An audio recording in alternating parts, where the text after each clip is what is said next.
원심 판결을 파기하고 사건을 서울 고등법원에 완송한다. 이상으로 오늘 판결 선고를 모두 마치겠습니다.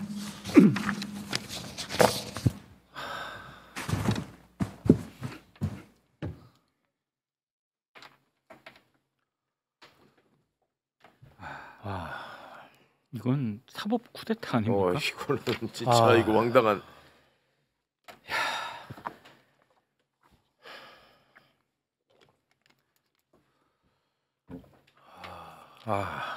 쿠데타를 하려고 작정을 했네요. 이게 근데 일단 절차적 정당성에 대한 문제 제기가 있을 수밖에 없어 보여요. 왜냐하면 이게 배당이 되고 바로 전원합의체에 회부를 했잖아요. 그리고 회부하는 날 한 번 심리를 하고 다음 날 2번 했단 말이에요. 근데 통상 한 달에 한 번 이루어지는 전원합의체의 심리를 이틀 만에 2번을 한 거잖아요. 일단 그리고 바로 선고 기일이 잡혔는데 원래 제대로 그냥 다른 사건하고 똑같이 절차적으로 진행이 됐다라고 하면 아무리 빨라도 6월 달에 선고가 이루어졌을 사건이란 말이에요. 그리고 더군다나 이게 전원 일치가 아니에요.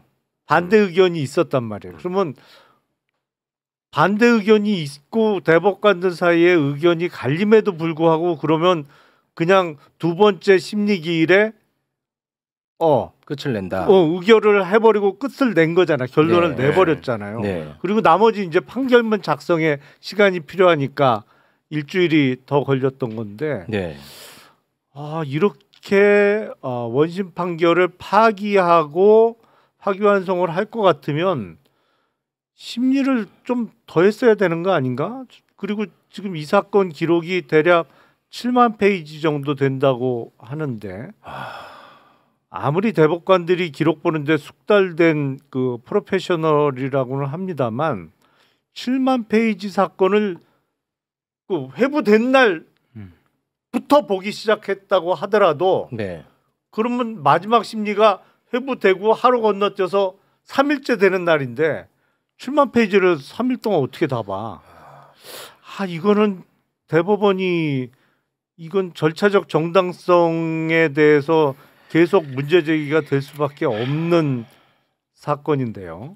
이거는 그 명백한 정치 판결이고요. 지금 말씀 주신 것처럼 사실은 저는 대법원의 상고가 올라오기 전 또는 올라온 직후부터 기록을 열람했다고 봅니다. 물리적으로 불가능하거든요. 그렇죠. 소부에 배당되기 전에 자기가 이 담당 대법관이 될지도 모르는 상황에서 미리 기록을 열람하고 의견들을 형성해 나갔다. 저는 이건 중대한 이 사법권의 침해라고 보거든요. 아예. 그래서 조희대 대법원장이 사전에 의견 수렴을 해나간 거 아니냐. 그래서 어느 정도 확인이 되니 이렇게 빛의 속도로 드라이브 건 거 아니냐. 이렇게 충분히 볼만한 어떤 강한 의혹을 제기할 만한 충분한 합리적인 근거가 있지 않습니까? 그렇습니다. 물리적으로 어떻게 이렇게 판결을 해요. 4월 22일 날 비로소 소부에 배당했거든요. 그러면 원칙대로 하면 배당된 소부만이 이 기록에 대한 검토와 연구와 심리와 이런 것들을 형성해 나갈 수 있는 권한이 있는 거거든요. 그렇겠죠. 그런데 그날 바로 전압에 회부했어요. 그렇습니다. 그리고 그날 바로 심리했어요. 그리고 하루 건너서 그 다음날 심리하고 더 이상 심리는 없었습니다. 과연 이 짧은 시간 내에 기록을 다 검토해서 의견을 형성해서 결론에 도출한다? 누가 봐도 불가능하지 않습니까? 그러니까 저는 이전부터 이미 자기 사건도 아닌 기록과 사건을 검토하고 연구하고 의견을 형성해 들어간 거 아니냐라는 의혹을 제기할 수밖에 없는 거고요. 그러면 그건 무슨 문제냐? 권한이 없는 대법관들이 사건에 개입한 거예요. 이걸 어떻게 이해합니까? 그리고 두 번째는 왜 제가 정치 판결이라고 규정하냐면 조희대 대법원장이 그렇게 얘기했던 633 원칙에 따르더라도 6월 26일입니다. 6월 26일. 무슨 급한 일이 있길래 5월 1일 이 올라오고 나서 한 달 조금 지난 이 시점에 재판부 배당된 지 9일 만에 누가 뭐 쫓아옵니까? 무슨 의도를 가지고 이렇게 판결을 졸속적으로 했나라고 하는 국민적 비판은 스스로 자초한 거예요. 왜 이렇게 했을까요? 뻔하죠. 대선 개입이죠. 본격적인 대선 본선에 이제 돌입하는 이 시점에 우리가 개입하겠다, 관여하겠다. 네. 국민의 주권 행사를 우리가 주도하겠다.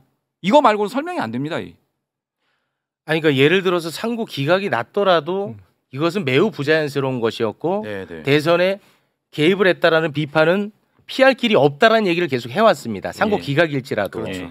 그러나 이번에는 파기환송이란 말이죠. 말씀하신 것처럼 이미 답을 정해놓고 정해진 대로 움직였다라는 정황이 너무 많은 거죠. 이거는 그러면 대선 개입이에요. 사법 쿠데타입니다. 예. 강한 의혹 제기가 그냥 뭐 음모 정도 수준이 아니고 이거 누가 설명해요? 대법관 저는 조희대 대법원장한테 직접 묻고 싶어요. 과연 정말 4월 22일 날부터 전원합의체 회부한 날부터 기록 보고 검토하고 심리에 들어갔냐? 묻고 싶습니다. 저는 진짜. 이게 본인들이 기록을 다 보기에도 불가능한 시간이지만 연구관들이 기록을 검토해서 보고서를 작성하고 그걸 돌려보기에도 부족한 시간이에요.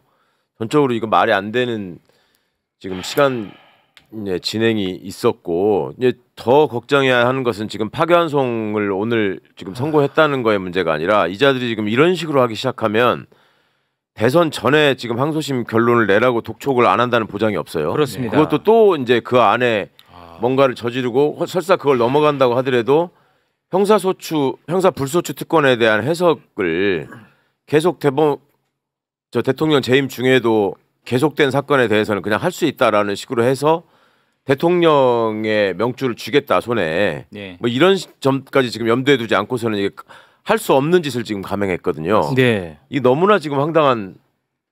이거 어떤 사람도 지금 이 시기에 이런 식의 무모한 판결을 할 거라고 예상을 못했는데 국민의 시간이고 주권 행사의 시간에 사법부가 정면으로 뛰어든 거예요. 당연하죠. 의도와 편향성을 가지고 뛰어든 거고요. 저는 파기환송심에서 지금 이게 오늘 전원합의체 판결이요. 지난번 2020년 이재명 당시 대표 이재명 도지사의 전원합의체 선고가 또 하나 있었지 않습니까? 네. 그 판결 법리도 뒤집은 겁니다. 네. 뒤집은 거예요. 그 20년 대법원 전원합의체 판결 법리도 뒤집어 가면서 이렇게 졸속적으로 설명할 수 있는 이유는 딱 하나예요. 우리가 정치에 뛰어들겠다. 이걸 선언한 겁니다. 그래서 파기환송심에서 분명하게 이런 부분들 다퉈 나가야 되고요. 저는 이런 대법원이라면 불소추 특권에 대해서도 다시 재상고심에 이루어졌을 때 정말 우려스러운 판단할 수 있다. 충분히. 그렇기 때문에 이제는 저는 형사소송법 개정으로 가야 된다고 봅니다. 형사소송법 조항에 보면 그 공판 절차를 정지하는 조항이 있습니다. 그 공판 절차 정지 사유들이 있는데요.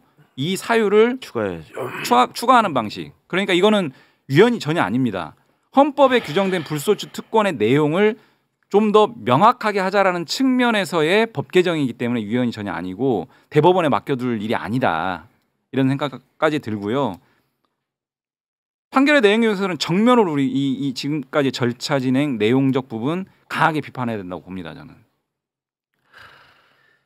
지금 뭐 구체적인 내용을 따질 상황은 아닌데 너무 자의적으로 해석한 부분들이 많더라고요. 그렇죠. 네, 아까 이제 내용을 보면은 너무 자의적인 해석이 너무 많아.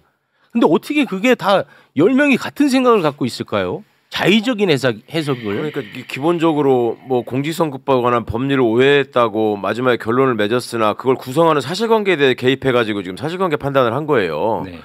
여기서 다뤄야 되는 사실은 골프를 했냐 안 했냐를 놓고 판단했어야 된다. 이게 사실관계에 대한 부분이거든. 네. 그거를 그냥 얘기하잖아요. 네. 이게 지금 대법원이 할 수 있는 범위를 넘어서는 판단을 지금 계속하면서 결론을 이끌어가고 이게 지금 소수 의견이 정확하게 지적한 것처럼 이게 그동안의 대법원이 취해왔던 판례에도 반하는 이게 후퇴와 퇴행이다. 그리고 검찰의 장난질에 놀아날 여지를 사법부가 앞장서 지금 열어주고 있다. 그리고 이 공정성을 훼손하는 결론으로 이르렀다. 이 얘기들이 지금 너무나 맞는 얘기인데 그런 거를 감수하고서라도 나는 무리하게 지르겠다. 5월 1일 날 선고하겠다. 지금 이거를 대법원장이 밀어붙인 상황인 것이고. 근데 너무 대놓고 한 거 아닙니까? 그렇죠. 완전히 이게 대법관들을 이끌고 부안해동한 거고. 제가 좀 송구한데 지금 이제 방송 일정 때 먼저 이사가는데 한 가지만 말씀드리고 가겠습니다. 이 부분에 대해서는 사법부가 정치에 개입한 부분이기 때문에 이 부분에 전혀 굴하지 않고 저희 당에서는 이 부분들에 대해서 정확하게 대책을 세우고 이재명 후보가 뚜벅뚜벅 갈 길 갈 수 있도록 그래서 우리가 원하는 어떤 부분들 분명하게 가도록 하겠고요.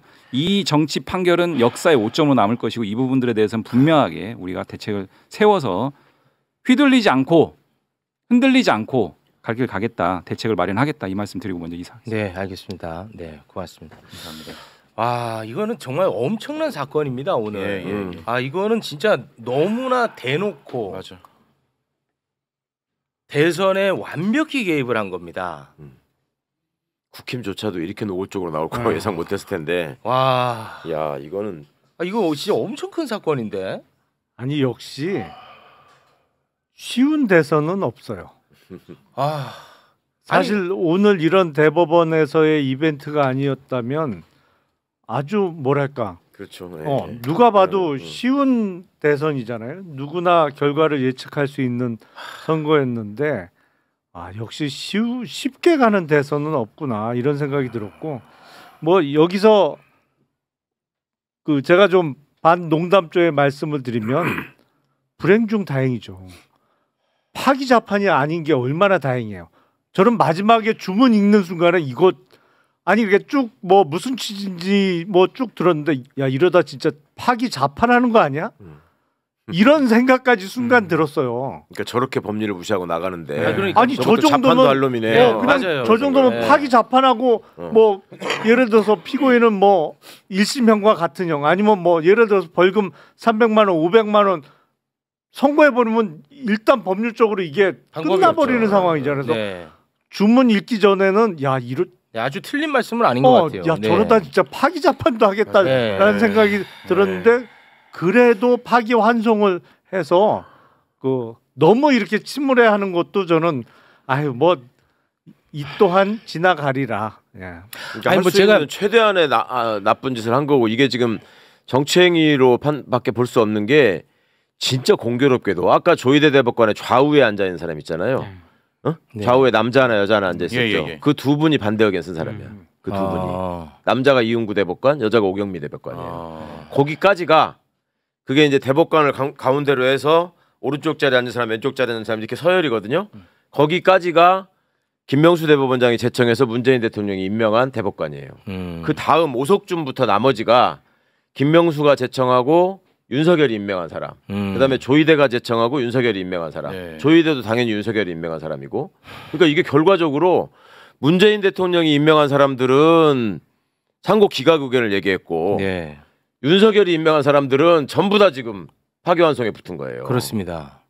이게 뭐냐고 이게. 이건 대단히 정치적이에요. 대법원마저 그렇게 대법원이 성향으로 가려면 안 되는데. 대법원은 이런 적이 없었어요. 아니 근데 저희가 저는 이제 법을 모르지만 법률가들한테 항상 이야기를 들어오지 않았습니까? 대법은 사실관계를 다투는 것이 아니고 그렇죠. 법률심이다. 근데 사실관계에 대해서도 자기들이 자의적으로 다 판단을 해버리더라고요. 계속 사실관계에 개입해서 얘기를 하잖아요. 실제로 법리 판단을 했어야 될 국회 증가법에 대해서는 이런 방구가 그 얘기는 아예 없어 또. 나 이건 진짜 방금 말씀하신 국회 증감법에 대한 게 법률심에서 해야 될 부분 아닙니까? 그 얘기는 유일한 거라고 단 한 자도 없었습니다. 한 자가 없어. 와 진짜 기가 막히네 이거. 그리고 유권자가 받아들이는 감수성에 대해서 본인들이 얘기를 해요.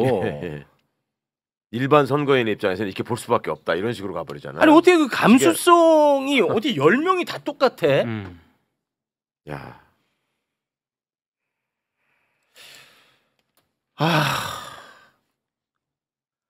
아니 뭐 예상하지 못한 판결이 나왔다고 해서 문제 삼는 것이 아니라 너무 내용이 어이가 없어. 아니 이거를 받아들일 수 있는 내용이 없어요. 실제적으로 네. 구체적으로 들어가 보면 납득이 가야 될 거 아니야. 그렇잖아요. 대부분 전원합의체. 예를 들어서 우리가 놓친 부분이 있다든가 그렇죠. 그런 게 아니라니까 이게. 그리고 너무 노골적이에요. 너무 그렇죠. 노골적으로 네, 그랬어.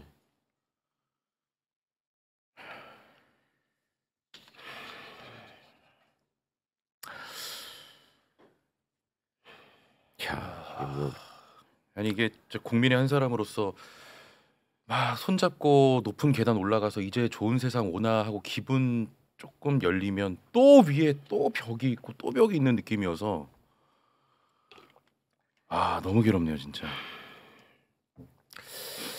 이자들을 믿고 법적 절차를 통해서 내란을 진압하고 처벌한다라고 하는 것이 얼마나 또 이제 험난한 길이 될지 너무 답답하네요. 그러니까 지기현의 판단에 대해서 아무 말도 하지 않았던 조이대 그때부터 저희가 사실 걱정을 굉장히 많이 했었음에도 예. 불구하고 예. 이렇게까지 노골적으로 할 수는 없다라는 그렇죠. 그 기본적인 상식 때문에 이런 결과를 예측하지 못했던 거 아니겠습니까? 그렇죠. 최소한 대법원이 지켜왔던 그간의 선이라는 게 있고 본인들이 반복해서 제시했던 판례가 있기 때문에 그리고 그 판례를 만든 사람들이 현재 또 대법관으로 20년 그렇습니다. 관여를 했기 때문에 네. 더더욱 아니 그러면은 6개월 전에 그 소부에서 했던 그 판결을 항소심에서 고스란히 그렇죠. 인용을 그대로 인용한 했거든요. 거죠. 예. 그럼 그때 함께했던 그 사람들조차도 자기 판단에 대해서도 지금 바뀐 거잖아요. 그렇죠. 예. 그리고 그 사람들이 그때 거기에서 그렇게 판결한 게 문제였으면 그때 전화배회를 했어야 돼요. 그때. 그러니까 예, 예. 근데 이거를 나 진짜 야 이런 경우를 다 보네 살다가.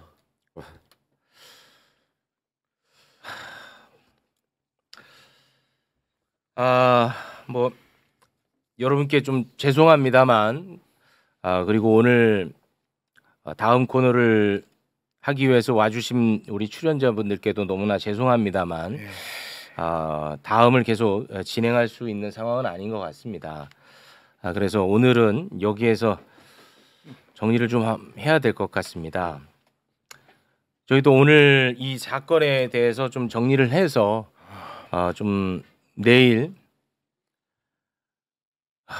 냉정한 모습으로 다시 좀 돌아와야 될 것 같습니다.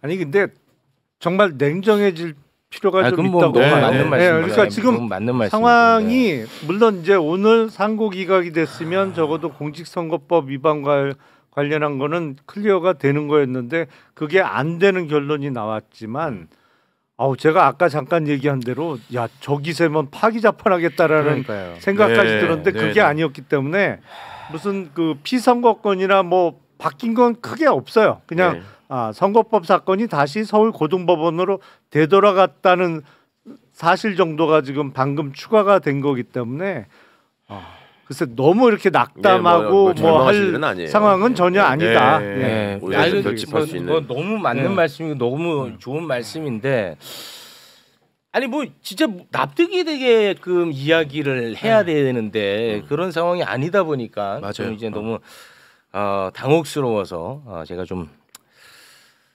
냉정을 찾지 못했던 것 같습니다. 뭐 너무 죄송하고요.